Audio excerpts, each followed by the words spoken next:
হত্যা মামলায় জামিনে কারাগার থেকে বের হওয়ার ৩ দিনের মাথায় হামলার শিকার হলেন নাটোর পৌরসভার ৫ নং ওয়ার্ড যুবলীগের সাধারণ সম্পাদক হাসানুর রহমান হাসু। সোমবার সন্ধ্যায় শহরের কান্দি ভিটুয়া এলাকায় এই ঘটনা ঘটে।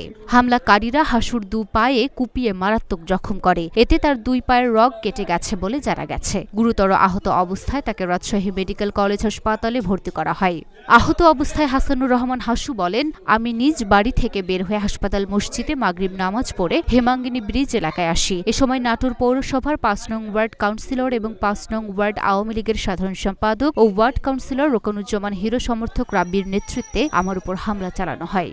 প্রসঙ্গত, ঠিকাদারি কাজের টাকা ভাগ বাটোয়ারাকে কেন্দ্র করে দ্বন্দ্বের জেরে গত ১৬ এপ্রিল আওয়ামী লীগ নেতা ওয়ার্ড কাউন্সিলর রোকনুজ্জামান হিরো ও হাসুর সমর্থকদের মধ্যে নাটোর পৌরসভায় সংঘর্ষ হয়। সংঘর্ষে রোকনুজ্জামান হিরোর সমর্থক শিশির নিহত হয়। শিশির হত্যা মামলায় কারাগারে আটক ছিলেন যুবলীগ নেতা হাসু। লুনা আফরোজ নিপা, ঢাকা পোস্ট।